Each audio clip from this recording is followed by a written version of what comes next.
You hear a lot about cyber attacks, right? All the chaos from malicious hackers. Yeah, it's constantly in the news. But what about the other side? The defenders. Today on the deep dive, we're focusing right there on the guardians, the white hat hackers. The good guys, essentially. Exactly. Our mission here is to really get a clear picture of what these ethical hackers do, and maybe more importantly, the rules they play by, the permissions, the boundaries. Yeah, the framework they operate within, it's critical. We've got some really interesting source material on this, so let's dive in and unpack it. Sounds good. And it's a vital distinction to make up front. White hat hackers or, ethical hackers, they often use the same skills, the same tools as the malicious ones, the black hats. Okay. But the goal is fundamentally different. It's all about finding security holes, um, vulnerabilities, and getting them fixed before the bad actors can exploit them. So proactive defense. Exactly. Yeah. Strengthening the walls from the inside, you could say, rather than try to cause damage.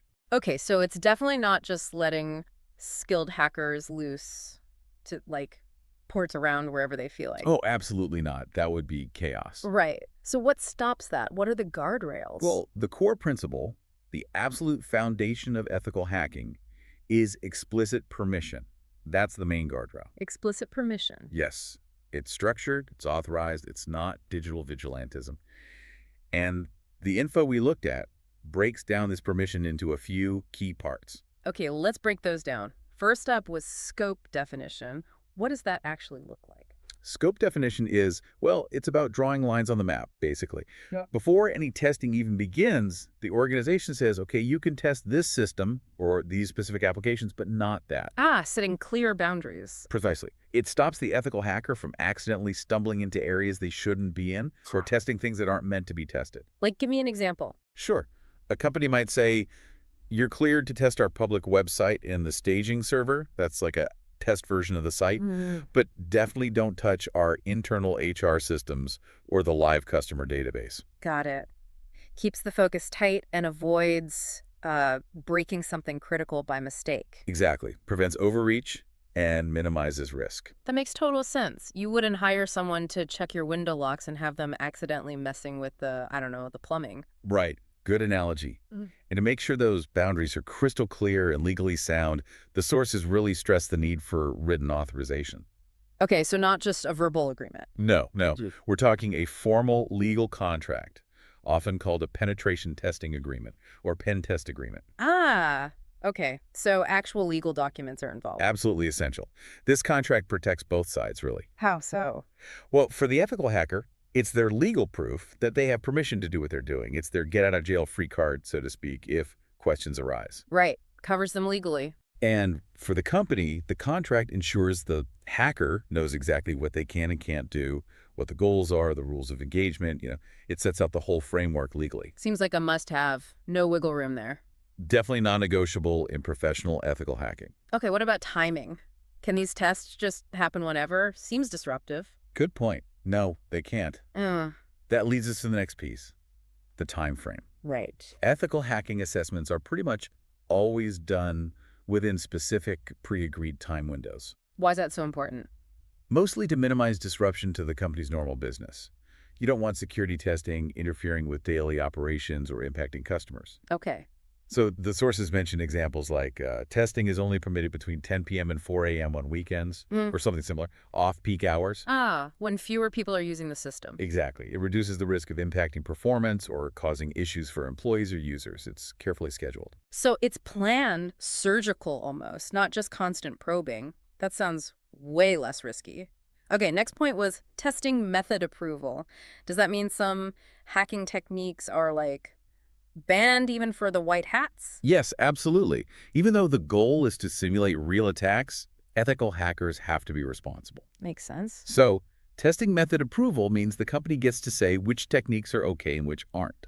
Certain really disruptive methods, like maybe a full-blown denial of service or DIS attack. The kind that takes websites offline. Yeah, exactly. Those might be strictly forbidden, or maybe only allowed in a very controlled way against isolated test systems.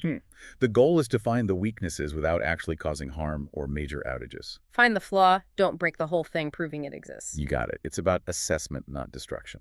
Okay, that's a really important difference. And lastly, reporting and disclosure terms. What's the deal there? What happens after they find something? This is really where the value comes in for the organization. The terms require the white hat hacker to report everything they find, every vulnerability, every potential weakness, Everything. everything within the agreed scope, yes. And not just point it out, but usually provide details on how it works and, crucially, recommendations on how to fix it. So they provide the solutions too, or at least the path to them. Generally, yes. Detailed remediation advice is key. And importantly, the sources highlight this. Exploiting those vulnerabilities beyond just proving they exist or sharing any sensitive data they might stumble upon. That's absolutely forbidden. Right, strictly off limits. Completely.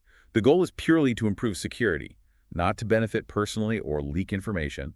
It's all confidential and directed back to the client. So they find the chinks in the digital armor, then hand over the blueprint for how to patch them up. It really is like a super intense security checkup. That's a good way to put it. The analogy in our source material was pretty good too. Think of it like hiring someone to break into your house just to find out if your locks are strong enough. Exactly. It captures that idea perfectly. You're inviting a controlled attack to test your defenses so you can make them stronger.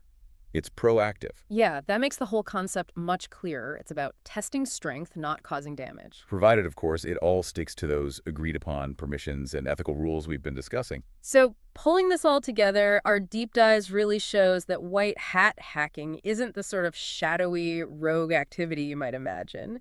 It's actually very structured, Highly regulated, yeah. built entirely on getting explicit permission first, with clear rules about scope, legal authorization, timing, the methods they can use, and critically, reporting everything back. These ethical hackers are really playing such a crucial part in, well, shoring up our cybersecurity defenses, especially as everything becomes more digital. It's a stark contrast to the image of the malicious hacker. Totally different world. White hats operate under a strict code of conduct, within legal agreements, all aimed at making things more secure for everyone. They're the testers, the security provers, working within that framework of trust. It really does put a spotlight on how vital these roles are becoming. I mean, think about all the systems we rely on every single day. Online banking, healthcare systems, government services, utilities. Yeah, all of it. And they all have potential weaknesses. Maybe for you listening, it makes you think about the unseen work going on. These digital defenders constantly testing, reinforcing the tech you use without even realizing it. It's a constant background effort. It is. And it leaves you with a thought, doesn't it? How many potential cyber disasters are quietly stopped in their tracks simply because an ethical hacker working within these strict permissions found that critical flaw first? Yeah. It's impossible to know, but likely quite a few. That's the quiet value they bring.